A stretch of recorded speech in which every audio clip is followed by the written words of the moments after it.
So we'll get started today. Again, my name is Eric with BobCAD. I am the demo technician with BobCAD, so I do demonstrations of the software program for any customers that are interested in looking at newer modules of the software program.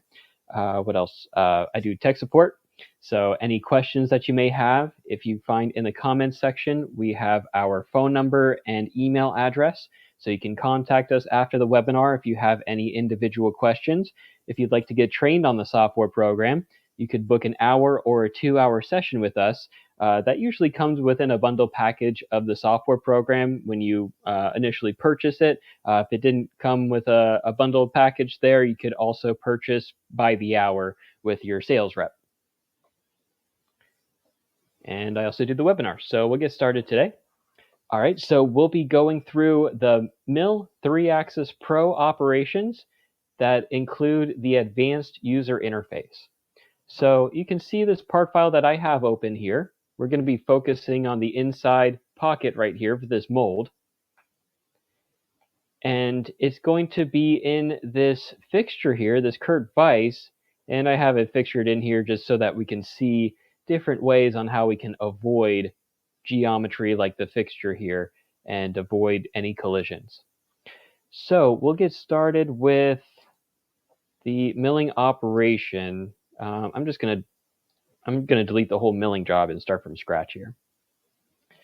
So once I import the 3D model or I create the 3D model in BobCAD, I can go into the CAM portion of the software program by going to the top and going to CAM, starting a new job. And I can go into milling and I can select my machine. For this example, let's go with Haas. So I'm going to scroll down to the H section, select Haas 3-axis mill, and go to my stock wizard. Once I click on stock wizard, it'll ask me for my workpiece. I can select the 3D model that I'm machining down to. So that way I can see it in simulation and make sure everything is cut to size if I select my workpiece here. And then my next page is my stock definition page. This is where I'm defining my stock. Now you can see it creates the stock around the workpiece that I've selected. I can make it larger here with the X and Y values. Oops.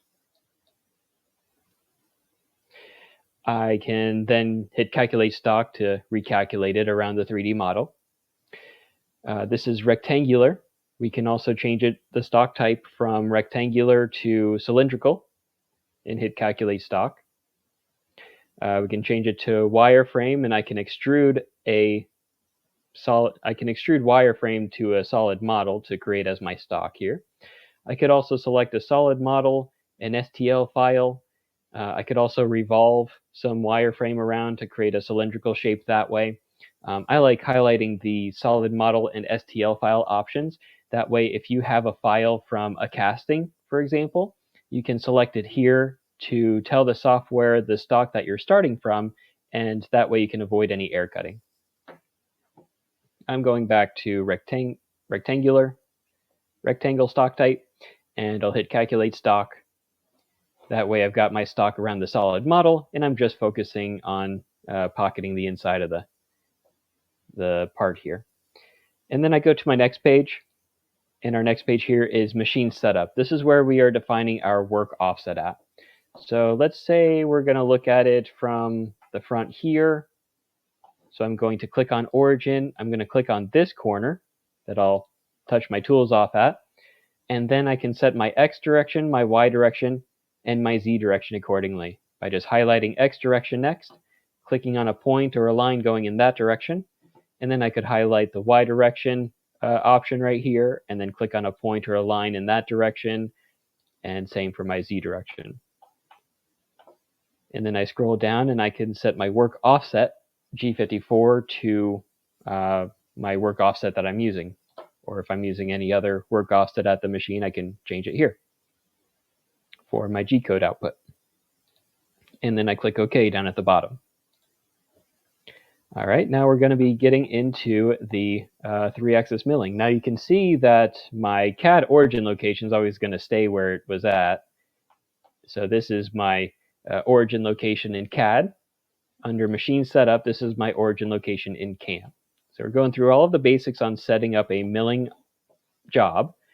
And if you guys have any questions, please let me know in the comment section. I can answer them while we're going through things here. Next step here will be going through milling inside of here. So I'm going to right click on machine setup 1, and we're going to skip all of the more basic milling operations. You can see here drilling, tapping, counterbore, our 2-axis milling, which is 2.5-axis machining, where the tool will come down in Z, it'll move around in X and Y, and then it will come back up out in Z. So it's only going to be moving in 2 axes at the same time. And then we get into our 3-axis milling. So next is mill 3-axis. I select that here from my machine setup. I select my geometry and I select my boundary. Now in 2-axis milling, I'm really just selecting wireframe to do a profile around or different operations like that in 2-axis mill. In 3-axis mill, like with this example you're seeing here, I'm selecting my geometry as the 3D model, and I'm selecting my boundary as this black circle up at the top. That way, I can tell the software all of the geometry that is at the machine and contain the toolpath inside of a certain area in X and Y. So if I'm looking down on it, it's going to contain the toolpath inside of this boundary here. So when I select boundary, I normally select solid body with this checkbox up at the top, so I can just click on the solid model as my geometry, click OK.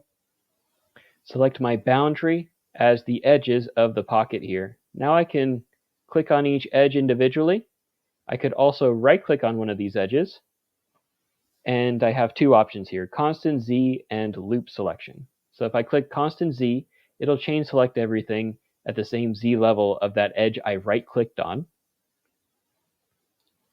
Loop selection would be, you can see it's highlighting all of the chains around the loop on top here, and it's also chain selecting the loop of this surface as well.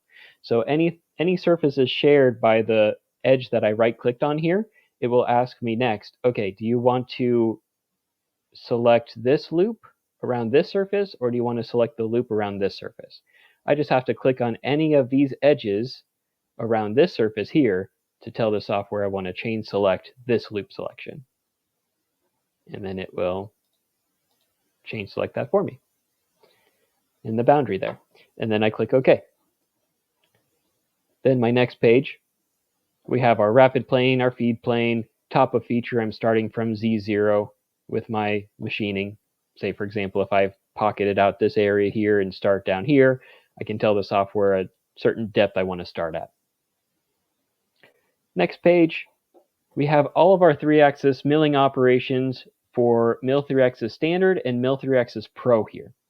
So we'll see over here on the bottom right corner, Z-level rough, Z-level finish, planar, spiral, radial, and plunge rough. These first 6 operations under our available operations are in our 3-axis standard milling operations. Now, to be quite honest, I usually don't use any of these milling operations because it includes everything here in our 3-axis pro below this operation, starting at advanced rough. So in our 3-axis standard, you can see we have Z-level rough. In our 3-axis pro, we have advanced Z-level rough. In standard, we have Z-level finish. In the pro, we have advanced Z-level finish. Planar in the standard. Pro, we have advanced planar. We have some other 3-axis milling operations for finish operations in 3-axis pro, like flatlands, where the tool will mill any flats on the 3D model that I select as a finish operation there. Equidistant would start from the center and offset to the outside boundary, giving us a better surface finish. Pencil to mill any fillets, and project curves where I can project a 2D shape onto a 3D surface to do a 3D engraving operation. So again, with the 3-axis standard, I usually don't use them because you can see, as an example, Z-level rough. We have roughing where it's just going to stay inside of the boundary and give us a normal step over and step down. Advanced rough, you can see there's a side roughing option here, and there's other ways like adaptive roughing, the high-speed machining options in adaptive roughing that isn't included in the 3-axis standard. And also in the 3-axis Pro, we have the advanced user interface. So that's what we're going to be looking at today. So I'm going to delete the current operations in here, the Z-level rough and the planar. From my available operations, I'm going to select advanced rough, add that into the current operations list. And then I'm going to scroll down and go to advanced planar and add that into my current operations list as well. All right, so we'll be doing a roughing and then a planar operation in this feature. A feature is basically just a group of operations here. And I can also sort the operations in this feature by highlighting one of the operations and moving it up or down in the list with these arrow buttons below the current operations list here. If I don't want any operation in here, I can always delete it with a red X right here. So again, we're going through roughing and planar. We go to my next page here where I can set my work offset number. Number 1 is going to be G54. Next page, standard user interface or advanced user interface.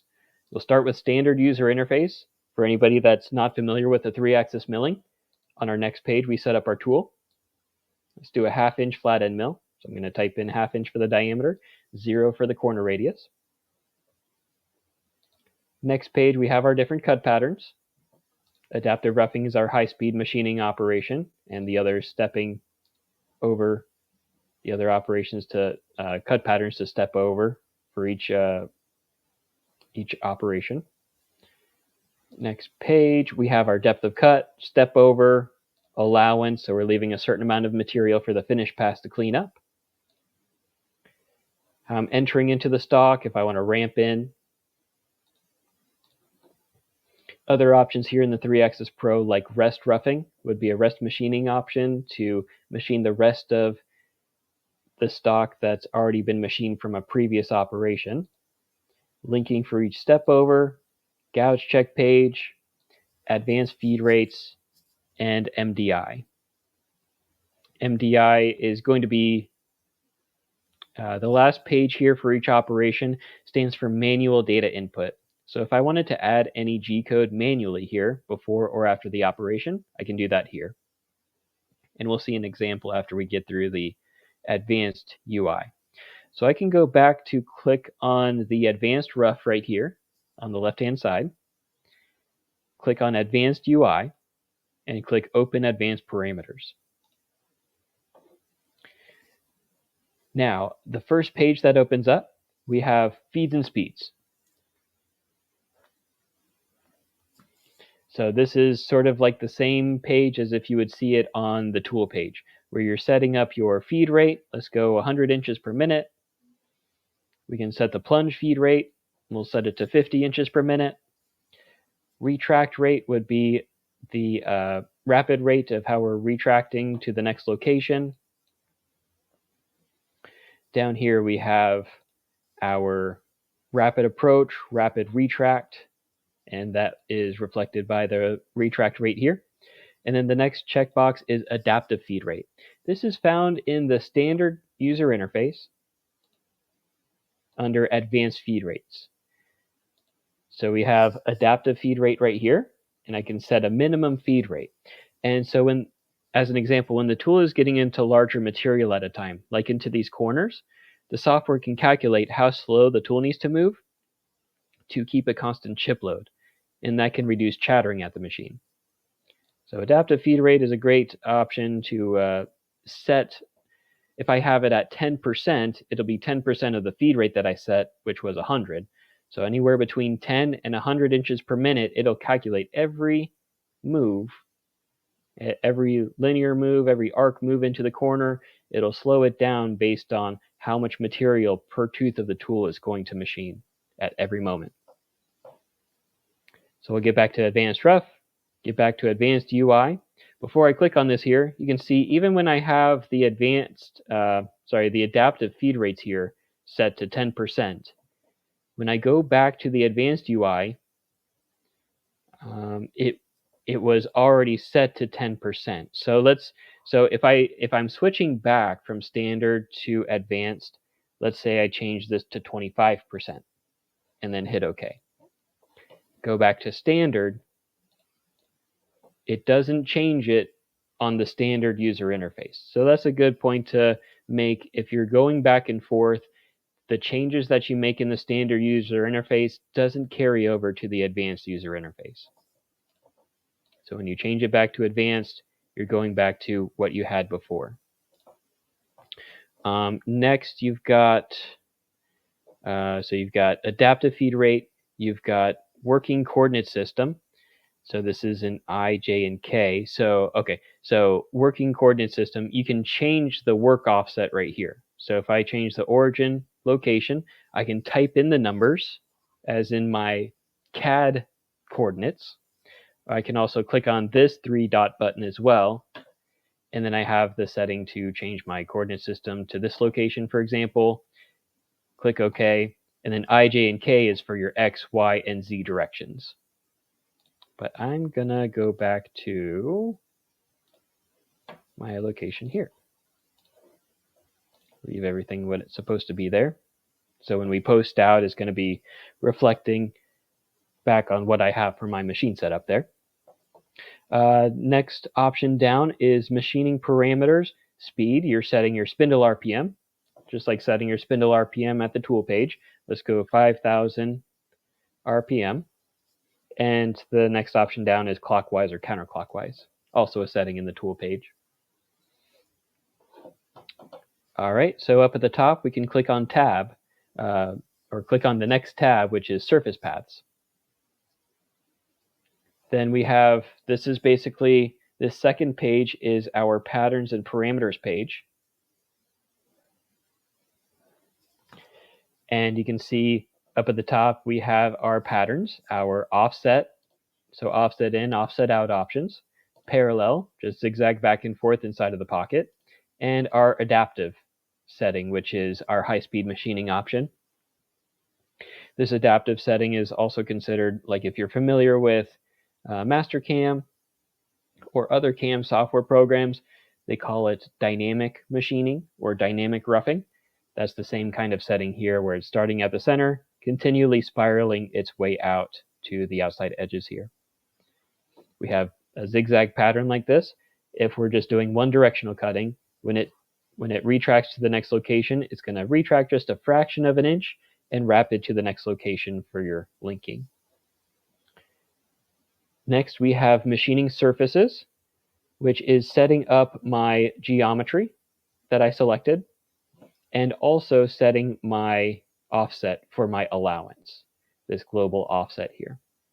We'll take a look in the planar toolpath next, where I can set my machining surfaces, set an offset for the fixture as well.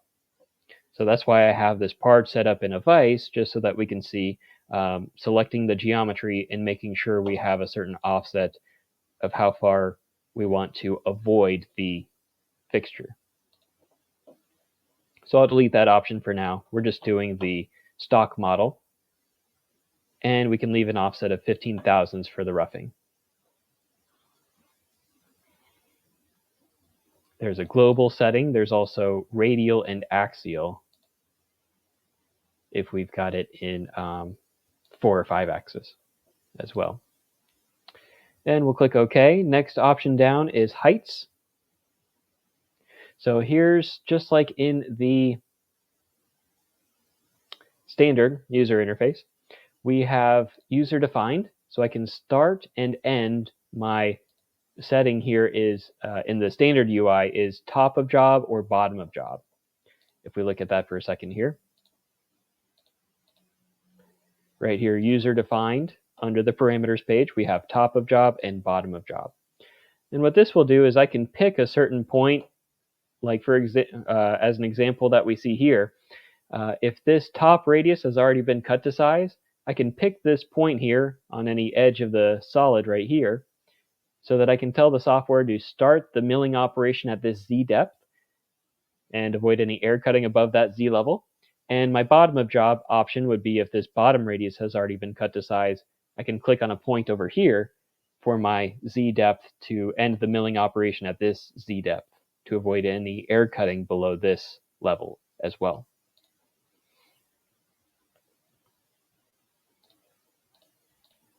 So that's in the surface paths under heights, user defined options, automatic. I usually just have it min and max from both, which would be min and max from machining surfaces and min and max from stock.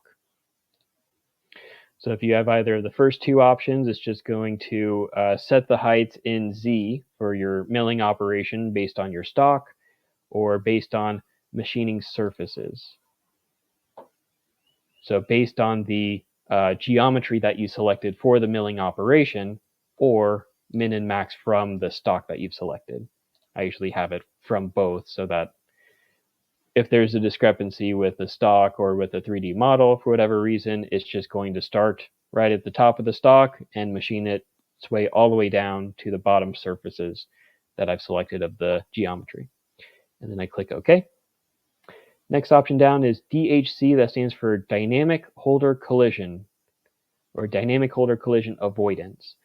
So I can check with machining surfaces and check with the stock and make sure that there is not going to be any collisions with the shaft, arbor, and holder.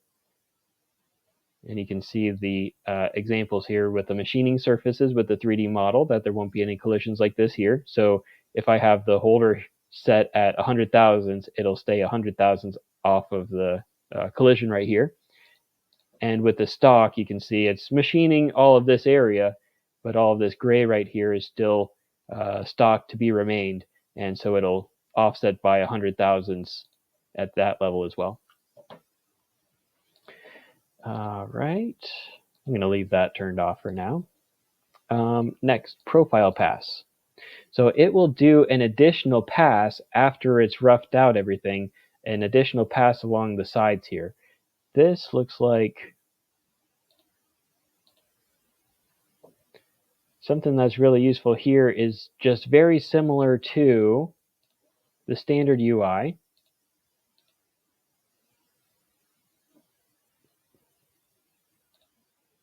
Under the parameters as well.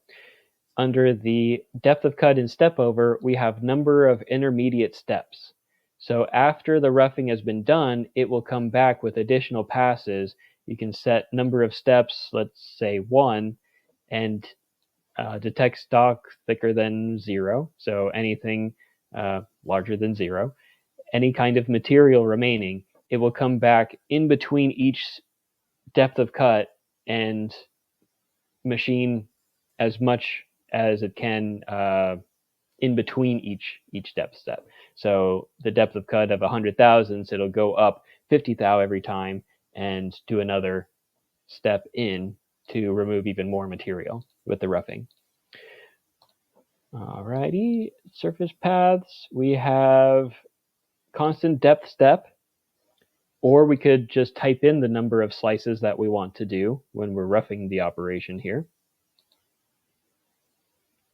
So here's our depth of cut, and down at the bottom right is our step over.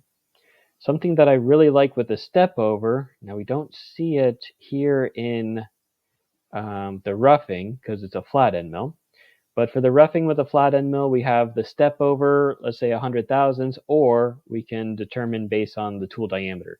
If I wanted 50% of the tool, it'll calculate the step over accordingly based on the tool I have.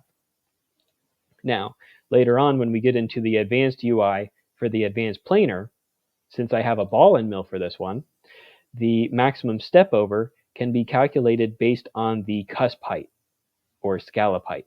This is also found in the 3-axis premium as well, where I can type in, let's say I want my cusp height to be no more than 1 thou. I can type in that number here, and then you can see that the maximum step over, it calculates accordingly to the cusp height that I have typed in. So now if I compute it, go to simulation, I should see no more than 1 thou cusp height along the 3D model of my stock in simulation. In the past, when we didn't have this option, you would have to type in the step over here.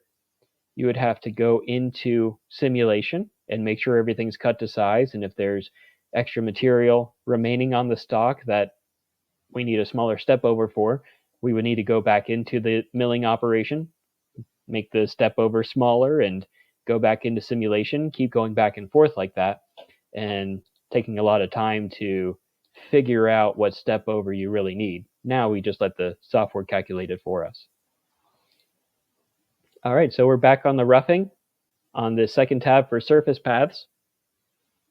And again, that is for patterns and parameters. We did the cut pattern up at the top of adaptive. We did the depth of cut of, let's go depth of cut of 200 thou. Let's do a step over of 100 thou. And above the step over here is our tolerance level, cut tolerance of half a thou, as it creates the linear moves across the 3D surfaces, moving point to point here.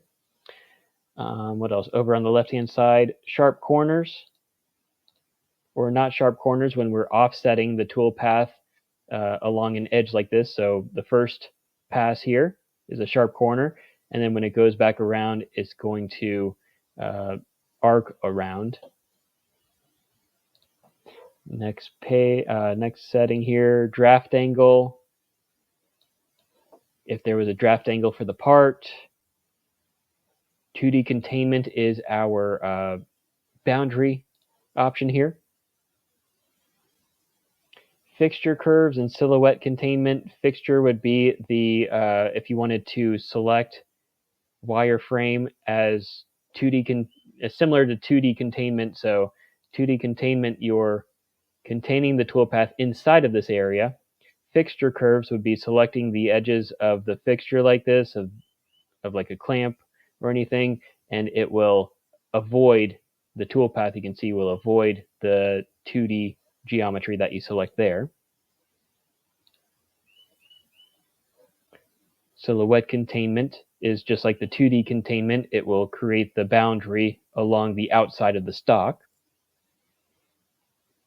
And then down at the bottom is our cutting method, just like with the cut pattern, zig or zigzag cut pattern, Klein mill, conventional milling options, machine by regions or by levels. So you can see 1, the full amount of the stock, and then 2 would be the next region area over here of the spherical boss, and then number 3 would be pocketing in this area. Levels would just be 1, and then number 2 would machine everything at this level. Number 3 would be machining down at the bottom surface here of everything, and then the bottom depth of cut focusing on the extrude boss of the sphere shape here.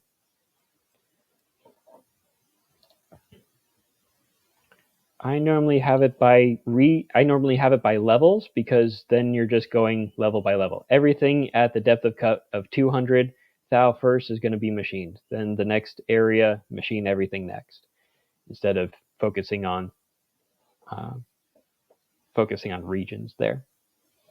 All right, then we get to our next tab, which is tool axis control. This is only going to be 3-axis because this is in our 3-axis Pro. Next page, or next tab, is the gouge check page. So if there was any gouging after I've computed the toolpath, I can go here to check this box, number 1, and it says at least 1 geometry must be selected for gouge checking. So what I normally do is I select the flute, shaft, arbor, and holder. So any part of the tool that has a collision will avoid that area by either retracting the tool, trim and relink the tool path, stop toolpath calculation, or report collisions. I normally have it as trim and relink toolpath, and so that it'll just trim away the toolpath that it is gouging at. And then I normally click on machining surfaces, or you could also check surfaces here, and that way you can select the solid model, and you could also select the fixture as well – that could have a gouge with that. All right, and then our next tab, linking for each step over. You would see this in the 3-axis premium as well. I'm very familiar with this one, where you have your entry options. So approach from clearance area. This is normally what I have it set at. And then you have down at the bottom here, links between slice and links between region. So there's nothing really, I mean, you're only going into one pocket here, but say if we made, I'm just doing this on the fly here. So let's say we move this over and make a copy of it. Just go 8 inches and make a copy.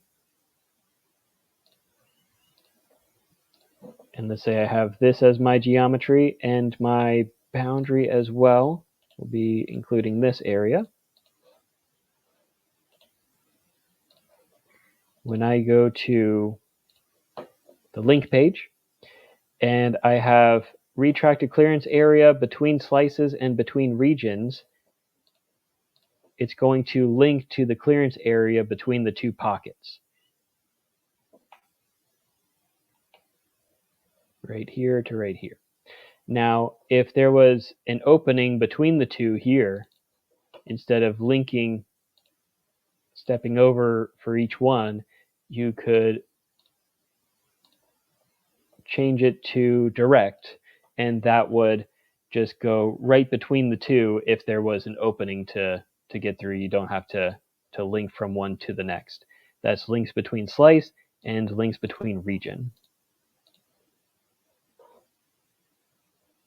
Now for this example, it's still going to lift up because it detects the geometry here.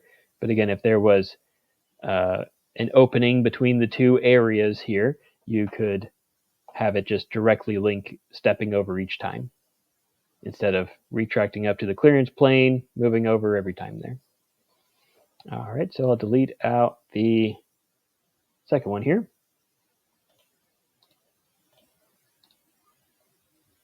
And recompute it. All right, what I like about the advanced UI as well is when you right-click on the feature and hit edit, it goes to the top page here.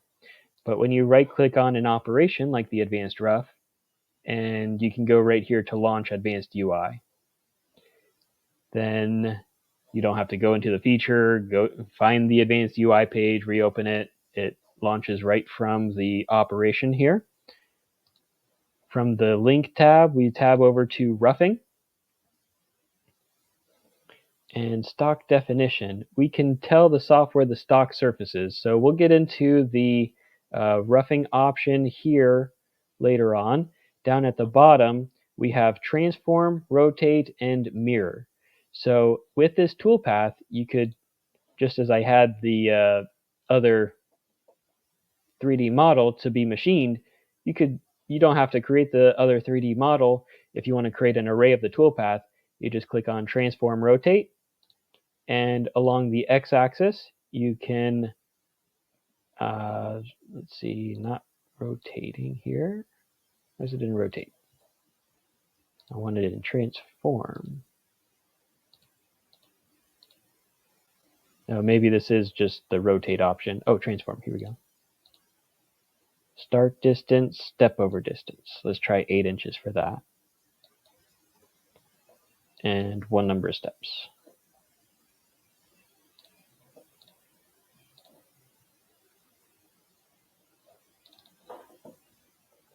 You could also try rotate here. But really it's for, it could be for impellers like this. So if you're just focusing on one blade first, you can basically create an array of the toolpath to rotate it around for each one. You just do, let's say there's 1, 2, 3, 4, 5, 6, 7, 8 areas right here. You can do 360 divided by 8, and it will give you the degree angle that you need to rotate for each one. It will create the additional 7 toolpaths there. All right. And then also mirror is sort of the same concept where you can mirror the toolpath. Let's try this one here. X-axis, base point, let's try here.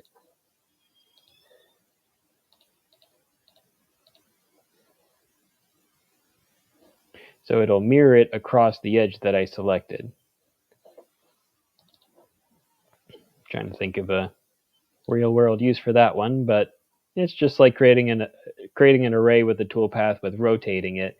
If you had one operation and you're pocketing in the other area, you don't have to create the CAD geometry for it. You can just create an array of the toolpath in the roughing tab here. Last tab here is utility, and I really don't use this one a whole lot, to be quite honest. There's a lot of miscellaneous options in here. Like the feed rate between slices and between regions here. You can set that retract rate to speed up that process.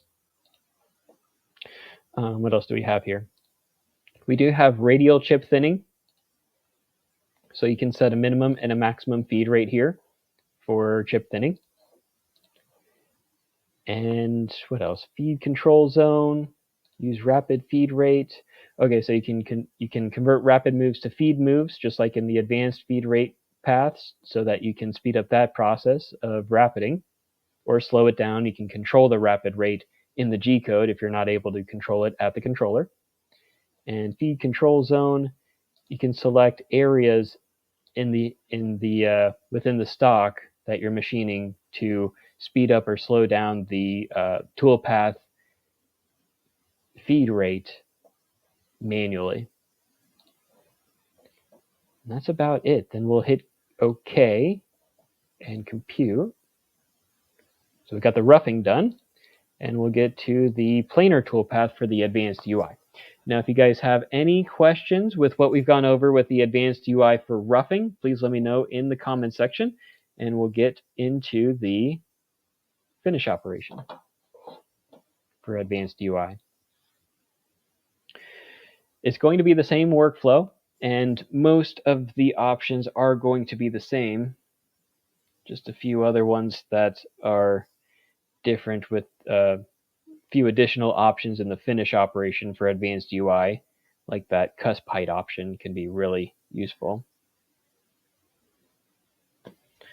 Okay, I don't see any questions, so we'll get to the advanced UI for advanced planar.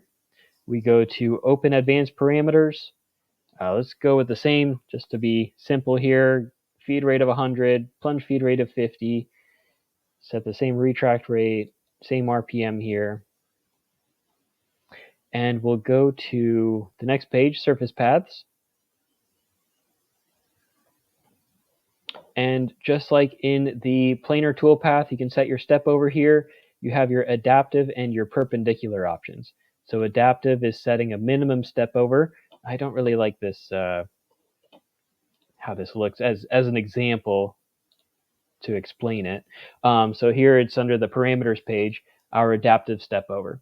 So I can set a normal step over going across the flats here of 100 thousandths. And then when we get into the corners, I can set a minimum step over. So I can let BobCAD calculate anywhere between 10 and 100 thou for my step over. Into the corners, it'll set a smaller step over to clear out as much material as possible in the corners. And so we'll go back to the advanced UI. You can see it normally changes these options, so I usually stay with the advanced UI or the standard UI. I don't go back and forth like that normally. So anyway, that's our adaptive step over option.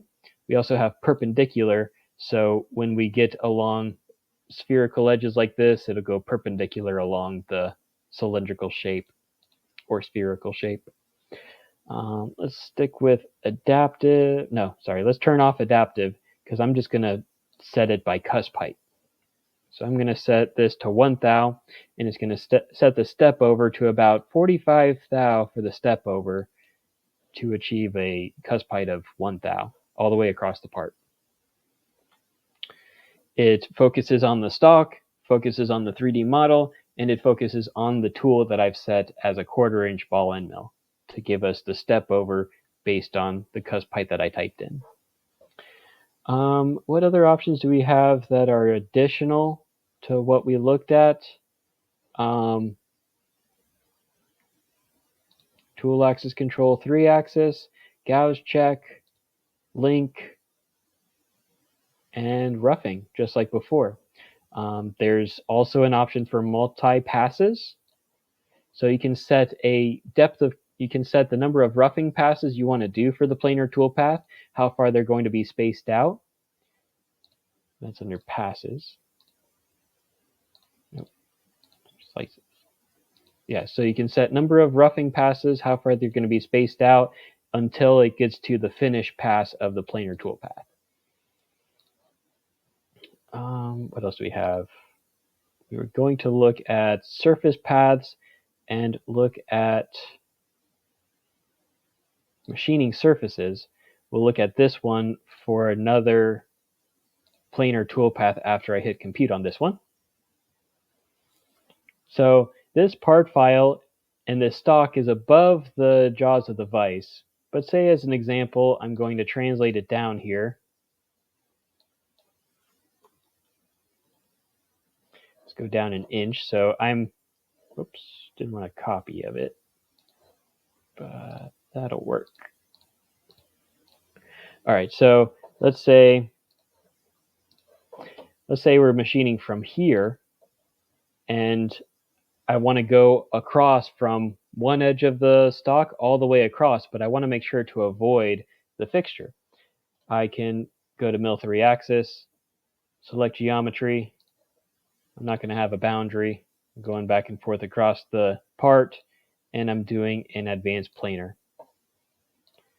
I'm going to my advanced UI, open advanced parameters, and go to surface paths, and go to machining surfaces. I can select fixture. I can select fixture surface. So I'm going to click on this button and click on the solid models of the jaws here to click OK. And then I can type in the offset that I want. Let's say I want to avoid it by 1/8 of an inch. And then hit compute. And we see how that toolpath looks. Number of fixture surfaces does not match number of stock remaining parameters. See what that means. Surface paths, machining surfaces. Let's see, we've got our tool as a 1/4 inch ball and mill, like the other one. And let's try this one. Maybe this has to be the same number as well. Number of fixture surfaces. Do I have to change what I've selected here? For my geometry, let's try just the top surfaces then.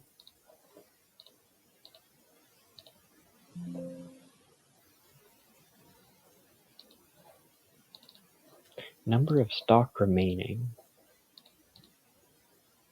I noticed something in the machining surfaces page here. Offset type global and offset amount.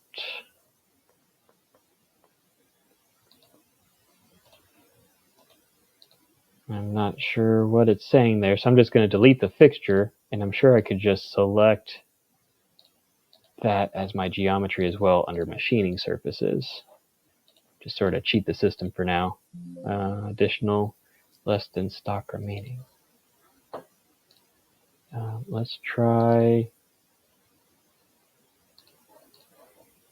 this just so we can see it.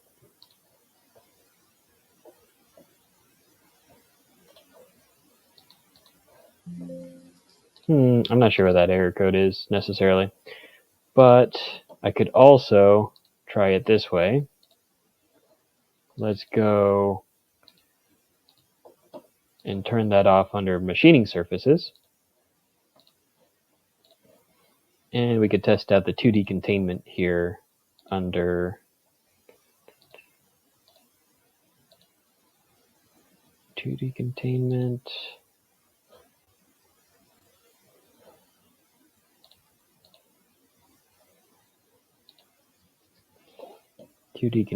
I could just select the edges here.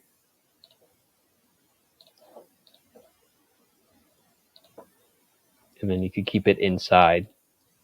so that you're not machining past to avoid any collisions there as well. I'm not sure what that error is on the machining surfaces, but normally you can select your fixture, you can select the fixture surfaces. It might actually let me click on fixture like that.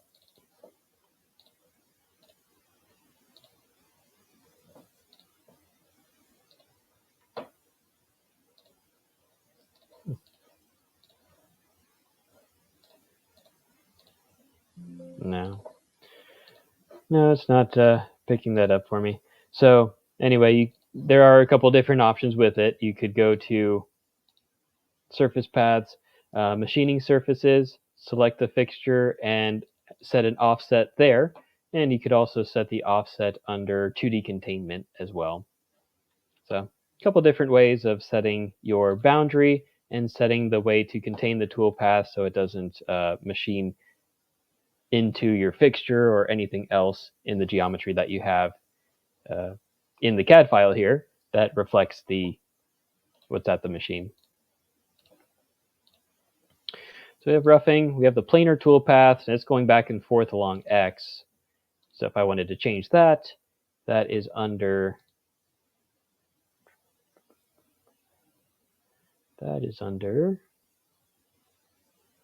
where's the setting for the direction of the cut? Start corner lower left, silhouette containment.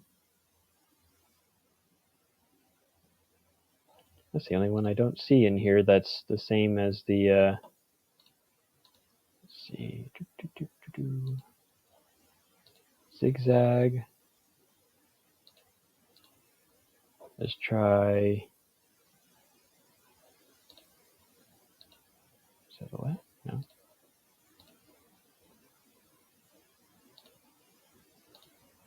That's the only setting I don't see in here that's the same as in the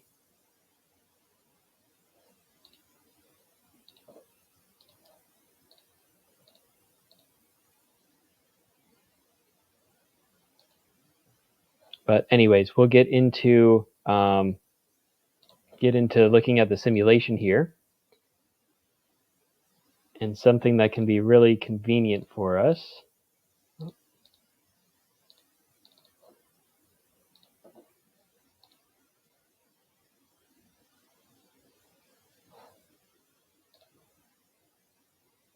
I don't see the toolpath for the roughing. I've been moving around in the milling operation so much, I've messed around with the toolpath. So let's go to mill 3-axis, select geometry, select boundary, advanced rough and planar toolpath. Advanced UI, I'm going to do adaptive. Set my depth of cut and set my step over. And then same thing for my finish operation here.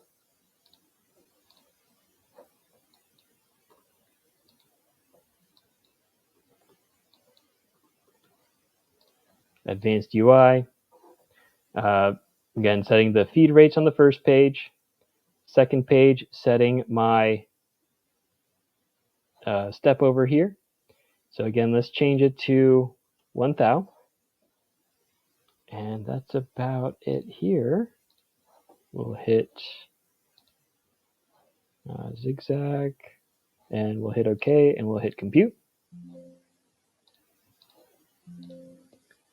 Oh, that's what it is. I have to update my stock that I had reset here.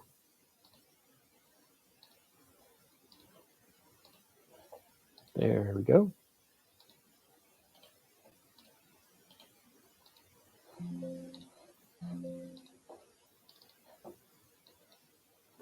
There we go.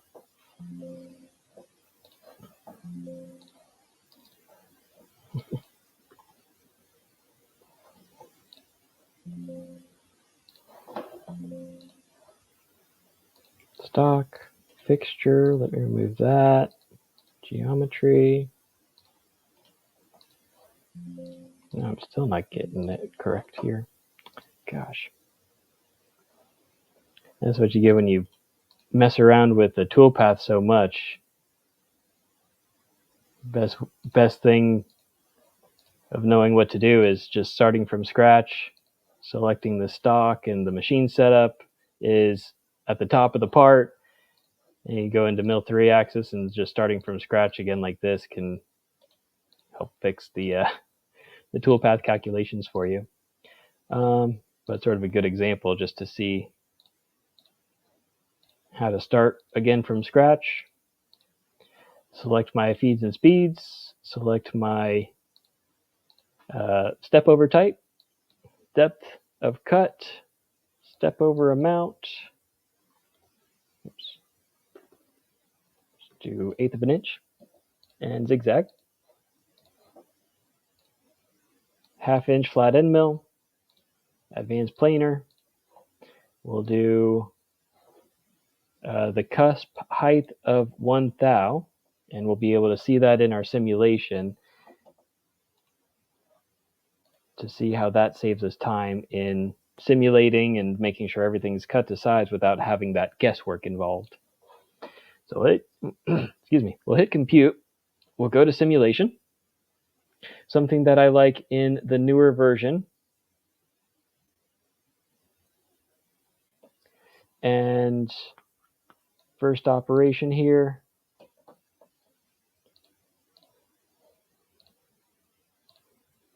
is our roughing.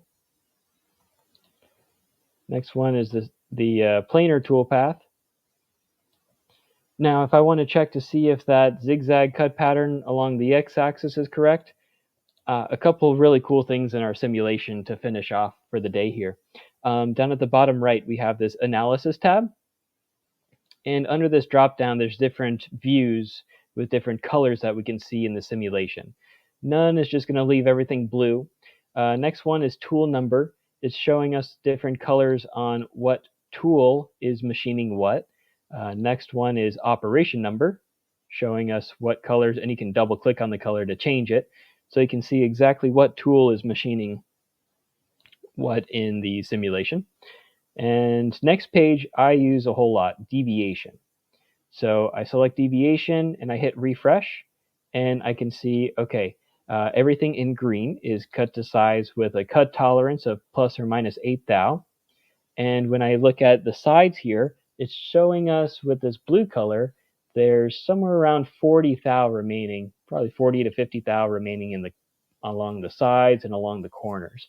So we'd want to use a smaller tool to get into the corners better, and we want to change the step over from the x-axis to the y-axis here. But it's a great verification tool. That's deviation under the analysis tab. It's a great way to be able to find what you're looking for with that. Make sure everything's cut to size correctly. There we go. So I change optimal machining angle. That's that's what it is. It's not the same kind of phrasing as in the standard UI for advanced planer, where you have your cut pattern of zigzag and optimal machining angle. It normally sets it horizontally, but I wanted to go vertically. So that's where it is in the advanced UI. Under surface paths, right at the top here, optimal machining angle. I want to turn that off, and I think I'm leaving it at 0. So that, yep, so now it's going perpendicular to the direction of the previous cut. All right, cool. So we'll take a look at simulation. It should cut along the sideways of the bottle shape and look a lot better for my toolpath here. Oh, let's go to deviation again. There's still a lot remaining, so that has something to do with my step over. Did I not update the step over option? Nope. It went back because I went to standard and then I went back to advanced UI. So that's a good note there. So I'm going to change this to a cusp height of 1 thou, which is a step over of 31 thousandths. And I hit compute. Now, if you noticed, when it went horizontally across the bottle, long ways, the step over was 45 thousandths, and in this one is 31 thou, sideways back and forth along the bottle. So again, it selects, it understands the geometry of the stock, the geometry of the workpiece, and the geometry of the tool to make sure the step over is correct for that 1 thou cusp height here. So the only thing now in blue are the corners inside of this pocket, because we don't have a tool, or we don't have the capability of making a sharp corner here. But yeah, everything else is looking good. Down here at the bottom, the analysis tab, if I tab over to cut sim, this is a really cool one as well. These two buttons up at the top of this tab, cut sim, this first one, you can save the stock as an STL file. So I'm going to name this webinar. Cool. And it's saved as an STL file. So when I close out of simulation, you could 3D print that stock if you wanted to. So maybe you did like a thread milling operation and did the simulation. You could save it as an STL file and 3D print the thread.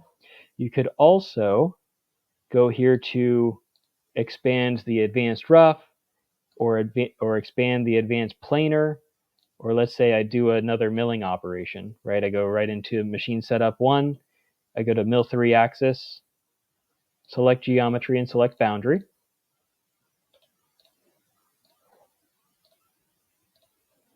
And let's go into an equidistant toolpath. Let's say I want to do another finish operation on it. I select the tool and select cut pattern, parameters, all those settings, and hit compute. So it's trying to do the equidistant all the way down the areas. Let's say I want to focus on the stock that was remaining from the STL file that I saved. I expand the operation here, equidistant, and I go to operation stock. I can right click on that and reselect and select an STL file. And that is in my downloads, webinar STL. And you can see highlighted in pink the remaining stock right here. Might be hard to see with the CAD layer turned on. So here is the stock STL that was brought in from that webinar stock file. You can see the ridges right here, and you can see the corner, the radius corner in there from the tool there. And so once I click OK and recompute the equidistant toolpath, got the operation stock. It should. Oh, it's a finish operation. So it's, even though it's cut to size in this area, it's still going to try to finish everything along the sides. But if I had it as a roughing, it'll just try to rough out any areas that it can from my operation stock there. So the operation stock can be really useful. That's found in the advanced UI under surface paths. You go to rest finishing, and you can select your tool, and you could also select your stock. And here's that same button, rest stock, to select your STL file. And so it will only machine those areas that you have as your the stock remaining. So really good setting, really cool setting in the simulation to be able to machine just the rest of the stock that was remaining from the previous milling operation there. Might be better in the roughing operations, because then it will just try to rough out everything that's remaining. In the finish operations, it's going to it's still going to try to finish along the walls of the workpiece, even if all of the bottom area was cut to size. But just wanted to point that out as well. So that's it for our webinar today. Please let me know if you guys have any questions on the advanced user interface. Everything in the finish operations, the advanced planar, equidistant, the pencil mill, flatlands, advanced E-level finish, they all have the same advanced UI settings in here to be able to do an undercut if you wanted to select that, set a boundary, and set other ways to set offsets for your fixture and other ways to optimize your toolpath. All right, if you guys have any questions, please let me know. I'll hang back for a few minutes to answer any questions that you may have. But I want to thank everybody for viewing the webinar today on the advanced user interface in the 3-axis milling operations. And if you have any questions moving forward, we have our tech support information right here. Phone number is 727-489-0003. And email address is support@bobcad.com. So ask us any questions, comments, concerns regarding the software program at all there.